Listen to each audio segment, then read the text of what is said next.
Welcome दोस्तों। आज की वीडियो में बात करेंगे एलआईसी एएओ और एई पदों पर वैकेंसी निकाली गई है। चलिए हम आपको इस वीडियो में बताएंगे वो फॉर्म आप कैसे स्टेप बाय स्टेप करके भरेंगे। इसके लिए सबसे पहले आपको क्रोम ब्राउज़र को ओपन करना है। सर्च बार में एलआईसी रिक्वायरमेंट 2025 लिखकर सर्च कीजिएगा। उसके बाद सबसे ऊपर में लिखा आएगा रिक्वायरमेंट ऑफ एएओ। इसका लिंक हम वीडियो के डिस्क्रिप्शन में भी डाल दिया हूँ, आप वहाँ से भी डायरेक्ट इस वेबसाइट पे आ सकते हैं। आप इस पर क्लिक कीजिएगा, उसके बाद आपके सामने कुछ इस तरह का इंटरफेस आएगा। यहाँ पर आप नोटिफिकेशन डाउनलोड करना चाहते हो तो आप डाउनलोड कर सकते हैं। हिंदी और इंग्लिश दोनों में दिया गया है। इसमें आपको दो पदों पर वैकेंसी निकाली गई है। पहला जो है वो जर्नलिस्ट है और दूसरा असिस्टेंट इंजीनियर वाला है। तो आप जो भी हैं उस पर आप देख लीजिएगा। नोटिफिकेशन डाउनलोड करना चाहते हैं तो आप डाउनलोड कर सकते हैं, नहीं तो हम बता ही रहे हैं आपको कैसे कैसे करना है। उसके बाद आपको यहाँ पर नीचे आना है, यहाँ पर होगा अप्लाई ऑनलाइन, इस पर आपको क्लिक करना है। इस पर आप क्लिक कीजिएगा, उसके बाद आपके सामने कुछ इस तरह का इंटरफेस आएगा। इसमें आपको यहाँ पे सबसे पहले रजिस्ट्रेशन करना होगा। आप यहाँ पे डेट देख सकते हैं, कब से कब तक अप्लाई कर सकते हैं, यहाँ पे दिया गया है। उसके बाद रजिस्ट्रेशन करने के लिए यहाँ ऊपर में होगा click here for new registration, इस पर आपको क्लिक करना है। जैसे आप इस पर क्लिक कीजिएगा कुछ इस तरह का इंटरफेस आएगा। इसमें सबसे पहले आपको यहाँ पर फर्स्ट नेम डालना है, उसके बाद यहाँ कन्फर्म फर्स्ट नेम डालना है, उसके बाद मिडिल नेम डालना है, उसके बाद कन्फर्म मिडिल नेम डालना है, उसके बाद यहाँ लास्ट नेम डालना है, उसके बाद कन्फर्म लास्ट नेम डालना है। जैसे मेरा नाम हुआ कुमार राजा, तो यहाँ फर्स्ट नेम में हम कुमार लिख दिए। उसके बाद कन्फर्म फर्स्ट नेम में आपको फिर से कुमार लिख देंगे। उसके बाद यहाँ मिडिल नेम होगा तो मिडिल नाम डालना है, नहीं होगा तो आप इसको छोड़ सकते हैं। उसके बाद यहाँ लास्ट नेम डालना है, जैसे राजा है तो राजा हम डाल दिए। उसके बाद कन्फर्म लास्ट नेम हमको फिर से दोबारा से यहाँ राजा डाल देंगे। जैसे ही राजा डालेंगे यहाँ देखिए फुल नेम आपका ऑटोमेटिक यहाँ नीचे में लिखा आ जाएगा। इसके बाद नाम लिखने के बाद इसके बाद आपको यहाँ पे नीचे में मोबाइल नंबर डालना है, जो भी आपके पास मोबाइल नंबर होगा। उसके यहाँ कन्फर्म मोबाइल नंबर में दोबारा से मोबाइल नंबर डालना है। इसके बाद यहाँ पर होगा अल्टरनेटिंग मोबाइल नंबर, आपको पास दूसरा मोबाइल नंबर है तो आप दीजिएगा, नहीं था आप इसको छोड़ना चाहते हैं तो छोड़ सकते हैं। इसके बाद आपको यहाँ पर ईमेल आईडी डालना है। ईमेल आईडी का आपको @ से पहले वाला इधर डालना है, उसके @ के बाद वाला आपको यहाँ पर सेलेक्ट करना है। जैसे यहाँ पे हमने देखिए यहाँ पे कैसे लिखे हैं, जो भी है वो लिख दीजिएगा। उसके @ के बाद इधर आपको सेलेक्ट करना है कि इसके बाद आपका क्या नाम है। जैसे @gmail.com है तो @gmail.com सेलेक्ट कर लीजिए। इसके बाद यहाँ नीचे में कन्फर्म ईमेल आईडी आपको दोबारा से ईमेल आईडी यहाँ पर पूरा लिख दीजिएगा। उसके बाद जो यहाँ पे लिखा हुआ है उसको यहाँ सिक्योरिटी कोड में डाल देंगे। उसके बाद यहाँ होगा सेव एंड नेक्स्ट, इस पर आपको क्लिक कर देना है। जैसे आप यहाँ सेव एंड नेक्स्ट पर क्लिक कीजिएगा उसके बाद आपके सामने कुछ इस तरह का इंटरफेस आएगा। यहाँ ऊपर में ओके आएगा, इस ओके पर आपको क्लिक करना है। जैसे यहाँ ओके पर क्लिक कीजिएगा उसके बाद आपके सामने कुछ इस तरह का इंटरफेस आएगा। आपको यहाँ पर रजिस्ट्रेशन नंबर और पासपोर्ट मिल जाएगा, आपके ईमेल आईडी पर भी भेज दिया गया होगा। इसके बाद अब आपको यहाँ पे दो तरह का फ़ोटो अपलोड करना है। एक तो आपको फ़ोटो अपलोड करना है जो आप मोबाइल से कैमरा से फ़ोटो खींच कर अपलोड करते हैं, और एक आपको लाइव फ़ोटो अपलोड करना है। फ़ोटो अपलोड करने के लिए यहाँ होगा चूज़ फाइल, इस पर आपको क्लिक करना है।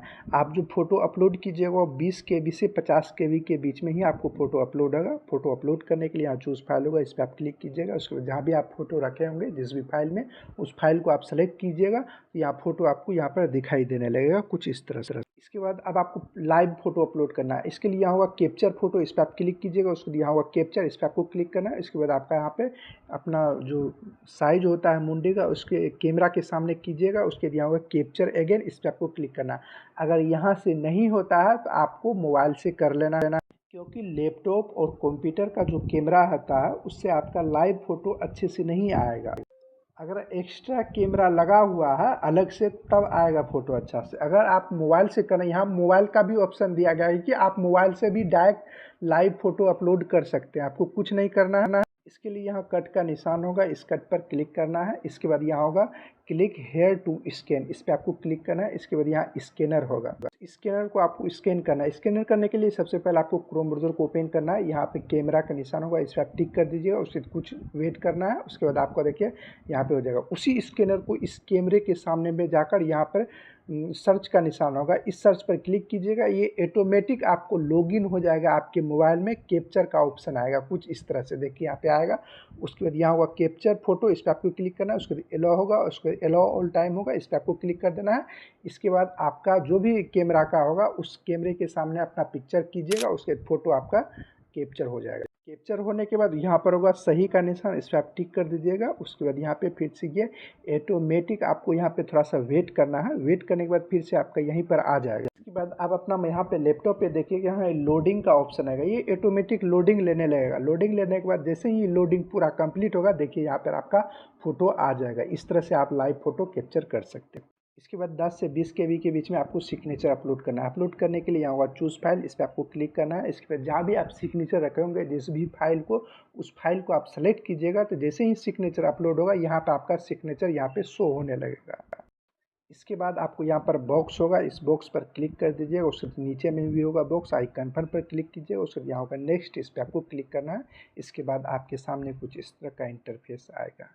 इसके बाद अब आपको बताना होगा कि किस पोस्ट के लिए आप अप्लाई करना चाह रहे हैं। आपको स्क्रीन पर दिखाई भी दे रहा होगा कितने पोस्टों के लिए वैकेंसी निकली है और किस पोस्ट के लिए क्या कैटेगरियाँ रखी गई है, क्या आपकी पढ़ाई होनी चाहिए, वो यहाँ पर आपको दिखाई दे रहा होगा। देखने के बाद उसके बाद आपको यहाँ पर आना है। यहाँ पर होगा are you applied under advisement of, आप किस पोस्ट के लिए अप्लाई कर रहे हैं। आप यहाँ होगा सेलेक्ट, आप जिस भी पोस्ट के लिए अप्लाई कर रहे हैं आप उस पर क्लिक कीजिएगा। जर्नलिस्ट के लिए अप्लाई कर रहे हैं या स्पेशलिस्ट के लिए अप्लाई कर रहे हैं, आप जर्नलिस्ट पर क्लिक कीजिएगा। तो उसके यहाँ पोस्ट अप्लाइड फॉर, उसमें आपका कौन पोस्ट के लिए अप्लाई कर रहे हैं आपको उस पर क्लिक करना है। देखिए इसमें अलग अलग पोस्ट दिया गया है, आप जो भी पोस्ट के लिए आप अप्लाई करना चाह रहे हैं आप देख लीजिएगा। आपकी जो भी एलिजिबिलिटी कैटेगरी है आप उसी पोस्ट को अप्लाई कर सकते हैं। पोस्ट सेलेक्ट करने के बाद इसके बाद आपको यहाँ पे कैटेगरी बताना होगा कि किस कैटेगरी में आप आते हैं। SC ST OBC जिस भी आते हैं उस पर आप क्लिक कर दीजिएगा। जैसे OBC पे आते हैं, OBC पे क्लिक कीजिएगा तो यहाँ ओके का ऑप्शन है, ओके पर क्लिक कीजिएगा। उस यहाँ सब कैटेगरी आपको डाल देना है, जो भी आपका सब कैटेगरी है वो आप अपना डाल दीजिएगा। इसके बाद यहाँ पर होगा कि are you a person with benchmark disability, और जो आपके पास दिव्यांग है 40% से अधिक है तो आप यहाँ पे यस कीजिएगा। उसको आपको यहाँ डिसेबिलिटी, आपको टाइप्स ऑफ डिसेबिलिटी बताना है कि किस तरह का आपका डिसेबिलिटी है, और जो नहीं है तो आप यहाँ पे नो पर क्लिक कीजिएगा। आप है तो यहाँ पे यस पे क्लिक कीजिएगा, तो उसका सेलेक्ट करना होगा किस तरह की आपकी डिसेबिलिटी है। नहीं है तो यहाँ पर नो पर आप क्लिक कर दीजिएगा। इसके बाद आपको ये सब चीज़ नहीं भरना होगा। इसके बाद आपको यहाँ पर नीचे आना है और जो यहाँ डिसेबिलिटी में नो पर क्लिक कीजिएगा तो ये सब चीज़ आपको भरने का ऑप्शन नहीं आएगा, क्योंकि ये सब डिसेबिलिटी यानी जो सब दिव्यांग है उसके लिए ये सब चीज़ भरने के लिए है। इसके बाद डायरेक्ट आपको यहाँ पर आना है। यहाँ होगा are you person with specially disability. इसमें आपको पूछ रहा है कि क्या आप ये PWD अधिनियम 2016 की धारा 2 के तहत आपको हिंदी लिखने में कोई परेशानी है, तो आप यहाँ यस कीजिएगा, अन्यथा आप यहाँ पर नो पर क्लिक कर दीजिएगा। यहाँ पर नो पर क्लिक कीजिएगा तो ये सब चीज़ फिर से आपको यहाँ पे भरने का ऑप्शन नहीं आएगा। आप यहाँ यस कीजिएगा तब आपको ये सब चीज़ भरने का ऑप्शन आएगा। इसके बाद यहाँ पर होगा religion to which you belong, यानी आपका जो रिलीजन है वो किस से बिलोंग करता है, हिंदू मुस्लिम जो भी है वो अपना सेलेक्ट कर लीजिएगा। इसके बाद यहाँ आपका belong to religion mandatory committee, और जो आप मैंडेटरी कमेटी से आते हैं तो आप यहाँ यस पे क्लिक कीजिएगा, नहीं तो आप यहाँ पे नो पर आपको क्लिक करना। इसके बाद यहाँ होगा आर यू एक्स सर्विसमैन, और जो आप एक्स सर्विसमैन में थे तो आप यहाँ पर यस पर क्लिक कीजिएगा, अन्यथा आप यहाँ पर नो पर क्लिक कीजिएगा। यस पर क्लिक कीजिएगा तो उसको आपको यहाँ पे बताना होगा कि पीरियड का सर्विस क्या था, जो नहीं है तो यहाँ पर नो पर आपको क्लिक कर देना है। इसके बाद आपको यहाँ पर आना है। यहाँ होगा are you confirm employed of LIC, आप जो आप LIC में एम्प्लॉयड है तो आप यहाँ एस पे क्लिक कीजिएगा। उसका आपको CR नंबर, ये प्लेस ऑफ पोस्टिंग आपको बताना है, जो नहीं है तो आप यहाँ पे नो पर क्लिक कर दीजिएगा। उसके बाद यहाँ होगा कंसेंट टू आधार वेरिफिकेशन, और जो आप आधार वेरिफिकेशन करना चाहते हैं तो आप यहाँ यस पर क्लिक कीजिएगा। उसके बाद आपको यहाँ पर आधार नंबर डाल देना है 12 कैटेगरी का। उसके बाद यहाँ पैन कार्ड नंबर है तो यहाँ पे डालिएगा, नहीं तो आप इसको छोड़ सकते हैं। आप नहीं करना चाहते हैं तो आप यहाँ पर नो पर क्लिक कर दीजिएगा। इसके बाद अब आपको यहाँ पर एग्जाम सेंटर प्रेफरेंस सेलेक्ट करना होगा। 3 प्रेफरेंस है, मेंस के लिए और प्रीलिम्स के लिए। यहाँ पे सबसे पहले आपको स्टेट सेलेक्ट करना है कि किस स्टेट में आप प्रीलिम्स का एग्जाम सेंटर रखना चाहते हैं। प्रेफरेंस 1 आपको सेलेक्ट कर लेना जिस भी राज्य में। उसके बाद उस राज्य के किस सिटी में रखना चाहते हैं, यहाँ होगा प्रीलिम्स एग्जामिनेशन सेंटर, उस सिटी का नाम सेलेक्ट कर लेना किस सिटी में आप अपना एग्जाम रखना चाहते हैं। उसी तरह आपको 2 प्रेफरेंस 2 में भी आपको जिस भी स्टेट में रखना चाहते हैं, यहाँ 3 प्रेफरेंस दिया गया है, आप तीनों प्रेफरेंस सेलेक्ट कर लीजिएगा। उसके सिटी का नाम भी आप सेलेक्ट कर लीजिएगा किस सिटी में आप रखना चाहते हैं। इस तीनों में आपको अलग अलग करना है, ये नहीं कि आप तीनों में एक ही स्टेट और एक ही सिटी का नाम, स्टेट एक ही हो सकता है लेकिन सिटी अलग अलग आपको डालना होगा। इससे आपको प्रेफरेंस 3 के लिए आपको प्रेफरेंस जिस भी स्टेट में रखना चाहते हैं उसका स्टेट सिटी का नाम आप सेलेक्ट कर लीजिएगा, उस स्टेट की किस सिटी में आप एग्जाम का सेंटर रखना चाहते हैं। Prelims exam centre preference select करने के बाद उसके बाद मेंस आपको सेलेक्ट करना होगा। मेंस में आप कहाँ रखना चाहते हैं, किस स्टेट में रखना चाहते हैं, किस सिटी में रखना चाहते हैं, वो भी आपको 3 प्रेफरेंस सेलेक्ट करना है। प्रेफरेंस 1, प्रेफरेंस 2, प्रेफरेंस 3 सेलेक्ट करने के बाद उसके सिटी का भी नियम से आप सेलेक्ट कर लीजिएगा किस सिटी में आप अपना एग्ज़ाम का सेंटर रखना चाहते हैं। प्रेफरेंस सेलेक्ट करने के बाद उसके बाद आपको यहाँ पे नीचे आना है, डेट ऑफ बर्थ डालना है। सबसे पहले आपको डेट सेलेक्ट करना है, किस डेट को आपका जन्म हुआ है, उस डेट को आपको सेलेक्ट कर लेना है। उसके बाद मंथ आपको सेलेक्ट करना है, किस मंथ में आपका जन्म हुआ है। उसके बाद ईयर आपको सेलेक्ट कर लेना है, किस ईयर में आपका जन्म हुआ है। उसके बाद आपको यहाँ पर ईयर दिखाई देगा। उसके बाद जेंडर सेलेक्ट करना है, लड़का है तो मेल सेलेक्ट कीजिएगा, लड़की है तो फीमेल सेलेक्ट कीजिएगा। इसके बाद थर्ड कैटेगरी से आते हैं, ट्रांसजेंडर है तो ट्रांसजेंडर पर आप क्लिक कीजिएगा। इसके बाद यहाँ पर है do you have twin brother and sister, और जो आप जुड़वा भाई बहन हैं तो आप यहाँ यस कीजिएगा, उसका नाम आपको डाल देना है। और जो नहीं है तो यहाँ पर नो पर क्लिक कीजिएगा। और जो आप यहाँ की यस पर क्लिक कीजिएगा तो जेंडर भी सेलेक्ट करना है कि आप जुड़वा में कौन सा है, भाई है या बहन है, जो भी है कलेक्ट कर लीजिए। उसके बाद यहाँ पर है मैरिटल स्टेटस है, जो शादीशुदा नहीं तो अनमैरिड पर क्लिक कीजिएगा, और जो शादीशुदा है तो मैरिड पर क्लिक कीजिएगा, जो आप डिवोर्स सब है तो उस पर आप क्लिक कर दीजिएगा। इसके बाद आप यहाँ पे नीचे आइएगा तो यहाँ आपको फादर्स नेम अपने पिता का नाम लिख देना है। उसके बाद यहाँ पे नीचे मदर्स नेम माता का नाम लिख देना है। इसके बाद यहाँ आपको यहाँ पे छोड़ देना है। उसके बाद यहाँ एड्रेस 1 और एड्रेस 2, एड्रेस 3। एड्रेस 1 में अपना गांव में रहते हैं तो गांव का नाम लिखिएगा, सिटी में रहते हैं तो सिटी का नाम लिख दीजिएगा। एड्रेस 2 में अपना अंचल या सब डिस्ट्रिक्ट का नाम लिख दीजिएगा। उसके बाद यहाँ डिस्ट्रिक्ट का नाम सेलेक्ट कर लीजिएगा, डिस्ट्रिक्ट का नाम लिख दीजिएगा। उसके बाद यहाँ पर अपना स्टेट का नाम सेलेक्ट कर लीजिए, किस स्टेट में है। उसके बाद यहाँ पिन कोड अपना डाल दीजिएगा, जो भी आपके पास आपका पिन कोड होगा वो अपना यहाँ पिन कोड डाल दीजिएगा। परमानेंट एड्रेस और कोरस्पॉन्डिंग एड्रेस दोनों सेम है तो यहाँ बॉक्स होगा, इस पर आप टिक कर दीजिएगा। जो भी आप ऊपर में भरे होंगे वही नीचे आ जाएगा। अगर नहीं है, आप जहाँ रहते हैं और आपका जहाँ घर है तो दोनों अलग अलग है तो दोनों अलग अलग भरिएगा। दोनों सेम है तो आप ऊपर वाला भरिएगा, यहाँ बॉक्स होगा, इस पर आप टिक कर दीजिएगा तो वही नीचे वाला सब सेम आ जाएगा, कुछ इस तरह से। इसके बाद यहाँ पर होगा choose the address of GST invoicing, यानी आप अपना जीएसटी कहाँ देते हैं, परमानेंट एड्रेस से देते हैं या कोरस्पॉन्डिंग एड्रेस से देते हैं। आप नहीं देते हो तो आप यहाँ कोई भी सेलेक्ट कर लीजिएगा, लेकिन इसमें आपको सेलेक्ट कुछ भी करना हो। इसके बाद यहाँ पर अपना अकाउंट होल्डर नेम आपको अपना नाम डालना है। उसके बाद यहाँ बैंक अकाउंट नंबर डाल दीजिएगा। उसके बाद कंफर्म बैंक अकाउंट में दोबारा से नंबर डाल दीजिएगा। उसके बाद ब्रांच नंबर डाल दीजिएगा। उसके टाइप ऑफ अकाउंट बताना है, सेविंग है या करेंट है, जो भी आप अपना बता दीजिएगा। उसके बाद IFSC कोड बता दीजिएगा। उसके बाद यहाँ कितना रुपया लगेगा यहाँ पर आपको दिखाई देगा। उसके बाद आपको यहाँ पर वैलिड योर डिटेल्स पर क्लिक करना है। उसके बाद यहाँ होगा सेव एंड नेक्स्ट, इस पर आपको क्लिक करना है। इसके बाद अब आपको यहाँ पर एजुकेशन क्वालिफिकेशन डालना होगा। आप जो भी पोस्ट के लिए अप्लाई कर रहे हैं उसके अनुसार से एजुकेशन क्वालिफिकेशन आपको भरना होगा। सबसे पहले आपको यहाँ 10th का भरना है। सबसे पहले यहाँ डेट ऑफ पासिंग, यानी आपने कब पास किए, पहले डेट सेलेक्ट करना है। उसके बाद मंथ सेलेक्ट करना है। उसके बाद ईयर आपको सेलेक्ट करना है, किस ईयर में आपने पास किए। ये आपका सर्टिफिकेट या मार्कशीट में दिया होगा कि आपने कब पास किए, यानी आपका कब रिजल्ट जारी हुआ है, वो भी डेट यहाँ आप डाल सकते हैं। मार्कशीट में होगा, आप वही डेट और मंथ ईयर डाल दीजिए। उसके यहाँ होगा परसेंटेज आपको डालना है, कितना प्रतिशत आया था। उसके यहाँ डिवीजन आपको बताना है कि फर्स्ट सेकंड जो भी है। उसके यहाँ ग्रेजुएशन का आपको बताना है कि स्ट्रीम कौन सा स्ट्रीम है, साइंस कॉमर्स जो भी था वो अपना बता दीजिएगा। उसके डेट आपको बताना है कि अब आपने पास किए हैं, डेट मंथ ईयर जो भी जिस ईयर में आपने पास किए उस सेलेक्ट कर लीजिएगा। आपकी मार्कशीट या सर्टिफिकेट में आपको दिया होगा। उसके यहाँ परसेंटेज कितना आया, उसके यहाँ डिवीजन आपको सेलेक्ट कर लेना है, किस डिवीजन से आपने पास किया। पोस्ट के अनुसार से यहाँ पर आपको भरना है, और जो पोस्ट ग्रेजुएशन यानी PG की है तो उसका भी डिटेल्स आपको भरना है, या प्रोफेशनल क्वालिफिकेशन है तो वो भी आपको यहाँ पे डाल सकते हैं, अदर कोई भी है। इसके बाद MSD या PhD किए हैं या कोई अन्य किए हैं तो वो सब यहाँ पे अपना डाल सकते हैं। उसके बाद यहाँ पर आपको हायर एजुकेशन बताना है कि आपने हायर कहाँ तक पढ़े हैं, वो आप यहाँ सेलेक्ट कर लीजिएगा।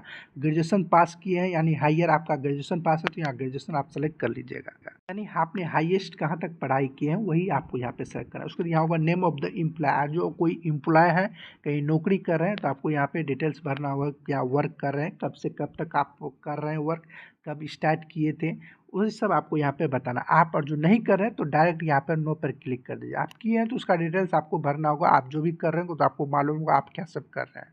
इसके बाद अब आपको यहाँ पे लैंग्वेज से संबंधित जानकारी डालना होगा। सबसे पहले यह होगा लैंग्वेज नो, यानी आप किस लैंग्वेज में बोलना, लिखना और पढ़ना जानते हैं। आप जैसे हिंदी में लिखना, बोलना, पढ़ना जानते हैं तो यहाँ हिंदी लिख दीजिएगा। उसके यहाँ पे टिक होगा, सभी में आप टिक कर दीजिएगा, ये भरना आपको मैंडेटरी। इसके अलावा भी कोई लैंग्वेज जानते हैं तो यहाँ पे लैंग्वेज का नाम सेलेक्ट कर लीजिए। बोलना जानते हैं तो बोलना पे टिक क्लिक कीजिए, लिखना जानते हैं तो लिखना पे टिक क्लिक कीजिए, और जो पढ़ना जानते हैं तो स्पीक पर क्लिक कीजिए। आप रीड मतलब होता है पढ़ना, राइट मतलब होता है लिखना, स्पीक मतलब होता है बोलना। आप तीनों चीज़ जानते हैं तो तीनों पर क्लिक कर दीजिएगा। पहला में जो यहाँ लैंग्वेज से नाम लिखिएगा उसमें आपको सभी जानना जरूरी है, जैसे बोलना लिखना पढ़ना। चीज़ भरने के बाद यहाँ होगा सेव एंड नेक्स्ट, इस पर आपको क्लिक करना है। इसके बाद आपके सामने कुछ इस तरह का इंटरफेस आएगा। आपने जो भी डिटेल्स भरे होंगे, आपका फोटो सब होगा, रजिस्ट्रेशन नंबर, नाम, सारा चीज़ आपको यहाँ पे दिखाई देगा। इसको आप देख लीजिएगा, इसमें कोई चीज़ गलत तो नहीं। सारा चीज़ होने के बाद यहाँ होगा आई एग्री, इस पर आपको टिक कर देना है। उसके बाद यहाँ होगा कंप्लीट रजिस्ट्रेशन, इस पर आपको क्लिक करना है। उसके बाद यहाँ होगा ओके, इस पर आपको क्लिक करना है। फिर से ओके आ गया, इसको आपको फिर से ओके पर क्लिक कर देना है। उसके बाद आपके सामने कुछ इस तरह का इंटरफेस आएगा। इसमें सबसे पहले होगा लेट थीम इम्प्रेशन, यानी आपको लेफ्ट हैंड का अंगूठे का निशान आपको अपलोड करना है। कैसे अपलोड करना है वो हम आपको बताएंगे। इसके बाद यहाँ सेकेंड नंबर में आपको हैंड राइटिंग डिक्लेरेशन डालना है। आपको क्या हैंड राइटिंग डिक्लेरेशन डालना है वो हमको बताएंगे। उसके बाद यहाँ होगा 10th का सर्टिफिकेट आपको PDF फॉर्म में अपलोड करना होगा। उसके बाद आपको यहाँ पे डिजी लॉकर में आप जो लॉगिन करना चाहते हैं ये स्कैन कर लेगा। जो करना चाहते हैं तो आप यहाँ पे यस पर क्लिक कीजिएगा, और जो नहीं करना चाहते हैं तो आप यहाँ नो पर क्लिक कीजिएगा। यहाँ यस पर क्लिक कीजिएगा, उसके बाद यहाँ ओके का ऑप्शन आएगा, ओके पर आप क्लिक कीजिएगा। ये डिजी लॉकर के साइट पे लेके जाएगा, वहाँ आपको लॉगिन करना होगा। कुछ इस तरह से आपको मोबाइल नंबर डालना है। उसके जो भी डिजी लॉकर का पिन नंबर रखे होंगे पिन नंबर डाल दीजिए। आप नहीं जानते हो तो पिन लेस अथेंटिक पर क्लिक कीजिए, उसके यहाँ सिंग इन पर क्लिक करना है। पहली बार आ रहे हैं डिजी लॉकर पर तो यहाँ से सिंग अप होगा, इस पर आपको क्लिक करना है। लॉकर में पहले से आप लॉगिन किए हुए हैं तो यहाँ मोबाइल नंबर डाल दीजिए, उसके यहाँ सिंग इन पर क्लिक कीजिए। उसके बाद आपके मोबाइल नंबर पे OTP जाएगा, वही OTP यहाँ पे डालकर यहाँ सिंग इन पर क्लिक कर देना है। इसके बाद ये आपका डिजी लॉकर स्कैन कर लेगा। आप अगर जो डिजी लॉकर पर नहीं करना चाह रहे तो आप यहाँ पर वहाँ पर नो पर ही क्लिक रहने दीजिएगा, या आपके पास डिजी लॉकर नहीं है तो वहाँ पर आप नो पर क्लिक कर दीजिएगा। आपको यहाँ पर नो पर क्लिक करना है। आप यहाँ पर नो पर क्लिक कीजिएगा तब आपको डिजी लॉकर पर ये स्कैन नहीं करेगा। इसके बाद हम आपको गाइडलाइंस दिखा देते हैं कि राइट हैंड डिक्लेरेशन आपको उसमें क्या लिखना है। इसके लिए आपको होम पेज पे आना है। यहाँ पर होगा जनरलिस्ट, एक होगा असिस्टेंट इंजीनियर। आप किसी में भी क्लिक कर दीजिएगा, हिंदी और इंग्लिश दोनों में दिया गया है। आप हिंदी या इंग्लिश किसी में भी क्लिक कीजिएगा तो उसके बाद यहाँ पे एक नोटिफिकेशन जो जारी किया गया वो आपको यहाँ पे पेज डाउनलोड होगा। इसमें आपको यहाँ पे 9 नंबर पेज में आना है। वहीं आपको यहाँ पे दिया गया है कि उसमें आपको क्या डिक्लेरेशन देना है। यहाँ 9 नंबर पेज में आइएगा, यहाँ पर होगा यहाँ होगा writing declaration is as follow. यहाँ होगा आप अपने यहाँ पे नाम लिखिएगा, उसके सेम इसी तरह का आपको यहाँ पे उतार देना है। हम आपको दिखाएंगे भी कैसे आपको लिखना है। सबसे पहले आपको लेट थीम इम्प्रेशन अपलोड करना है। अपलोड करने के लिए यहाँ लेट थीम इम्प्रेशन के आगे यहाँ होगा चूज फाइल, इस पर आप क्लिक कीजिएगा। जहाँ भी आप लेट थीम इम्प्रेशन रखे होंगे, यानी अंगूठे का निशान आप जहाँ भी व्हाइट पेज में रखे होंगे उसको आप फोटो खींच लीजिएगा, उसको मोबाइल में रखिएगा। उसके बाद आप चूज फाइल पर क्लिक कीजिए। जहाँ भी आप रखे होंगे उसको आपको सेलेक्ट करना है। जैसे ही सेलेक्ट कीजिएगा तो यहाँ आपको दिखाई भी देगा कुछ इस तरह से। इसी तरह आपको लेट थीम का अंगूठे का निशान ले लीजिएगा, उसके फोटो खींच लीजिए, उसके यहाँ ओके पर क्लिक कीजिएगा। ये अपलोड हो जाएगा, उसको आप यहाँ प्रीव्यू पे जाके देख भी सकते हैं आपका। उसके बाद यहाँ होगा हैंड राइटिंग डिक्लेरेशन आपको डालना है। क्या लिखना है वो जैसे हम बताएं। उसके बाद यहाँ चूज फाइल पर आप क्लिक कीजिएगा। जैसे ही चूज फाइल पर आप क्लिक कीजिएगा जो भी हमने लिखने के लिए बताएं आप यहाँ पे देख भी सकते हैं क्या लिखा गया। चूज फाइल पर आप क्लिक कीजिएगा, फोटो खींच लीजिएगा उस पेज का, JPG फाइल में आपको अपलोड करना है। चूज फाइल पर क्लिक कीजिएगा। चूज फाइल पर जैसे ही क्लिक कीजिए, जहाँ भी आप उसको फोटो खींच के रखे होंगे उस फाइल को आप सेलेक्ट कर लीजिएगा। जैसे ही सेलेक्ट कीजिएगा पर आपको शो होगा। आप डिक्लेरेशन को अच्छे से पढ़ लीजिएगा। देखिए यही लिखने के लिए कह रहा है तो इसी को आपको लिख कर अपलोड करना है। उसके बाद यहाँ पे ओके पर क्लिक कीजिएगा तो ओके वो यहाँ अपलोड हो जाएगा। यहाँ प्रीव्यू पे आप जाके देख सकते हैं। उसके बाद आपको 10th का PDF फाइल में सर्टिफिकेट आपको अपलोड करना है। अपलोड करने के यहाँ चूज फाइल होगा, जहाँ भी आप PDF रखे होंगे 10th का उस फाइल को आप उस PDF को आप सेलेक्ट कर लीजिए। जैसे ही सेलेक्ट कीजिएगा तो यहाँ आपको दिखाई भी देगा, यहाँ लोडिंग भी लेगा हुआ। उसके बाद यहाँ नीचे में ओके आएगा, उस ओके पर आप क्लिक कीजिए, ये PDF आपका अपलोड हो जाएगा। अपलोड होने के बाद यहाँ प्रीव्यू पे जाकर आप उसको देख भी सकते हैं। उसके बाद यहाँ जो कैप्चा लिखा है उसको यहाँ पे डालकर सेव एंड नेक्स्ट होगा, इस पर आपको क्लिक करना है। उसके बाद यहाँ होगा ओके, इस ओके पर आपको क्लिक करना है। इसके बाद फिर से आपको यहाँ पर कैप्चा का डालने का ऑप्शन आएगा। ये जो कैप्चा यहाँ लिखा हुआ है वही कैप्चा यहाँ पे डाल दीजिएगा। आपको कितना रुपया अमाउंट लगेगा वो यहाँ आपको दिखाई देगा। इतना ही रुपया आपको लगेगा, पेमेंट कटाइएगा। उसके बाद आपको जो कैप्चा है उसको यहाँ पे डालकर सबमिट पर आपको क्लिक करना है। जैसे ही आप यहाँ सबमिट पर क्लिक कीजिएगा उसके बाद यहाँ फिर से ओके आएगा, इस ओके पर आपको क्लिक करना है। इसके बाद आप जिस भी माध्यम से पेमेंट कटाना चाहते हैं आपको उस माध्यम पर क्लिक कर देना है। जैसे यहाँ होगा क्रेडिट कार्ड से कटाना चाहते हैं तो आप यहाँ क्रेडिट कार्ड पर क्लिक कीजिएगा। डेबिट कार्ड से कटाना चाहते हैं तो यहाँ पर डेबिट कार्ड पर क्लिक कीजिएगा। उसका यहाँ debit card number, expiry date, CVC number, account holder name आपको डाला, उसके इंटरनेट बैंकिंग से कटाना चाहते हो उस पर आप क्लिक कर दीजिएगा। आप वॉलेट से कटाना चाहते हो, आप वॉलेट पर QR कोड से कटाना चाहते हो तो QR कोड सबसे अच्छा होता है। QR कोड पर क्लिक कीजिएगा, मेक पेमेंट पर क्लिक कीजिए, उसके यहाँ प्रोसीड विथ पेमेंट होगा, इस पर आपको क्लिक करना है। इसके बाद आपके सामने कुछ इस तरह का इंटरफेस है। उसके यहाँ QR कोड जनरेट करना चाह रहे हैं तो यहाँ होगा QR कोड जनरेट, इस पर आप जैसे ही पेमेंट कटाएगा सक्सेस लिखा आ जाएगा। उसके बाद पेमेंट कटाने के बाद उसके बाद प्रिंट का ऑप्शन आएगा, प्रिंट पे जाकर आप उसको प्रिंट निकाल लीजिएगा, जो भी आप फॉर्म भरे हैं उसका प्रिंट निकाल लीजिएगा। उसके बाद इसी तरह से आप LIC का फॉर्म सक्सेसफुली भर सकते हैं। वीडियो पसंद आया तो वीडियो को लाइक शेयर और कमेंट जरूर करें। अगर आपने अभी तक इस चैनल को सब्सक्राइब नहीं किया तो सब्सक्राइब कर बेल आइकन को दबा दें, आपको इसी तरह की जानकारी इस चैनल पर मिलती रहेगी। चलिए अगले वीडियो मिलते हैं किसी और जानकारी के साथ, तब तक के लिए गुड बाय।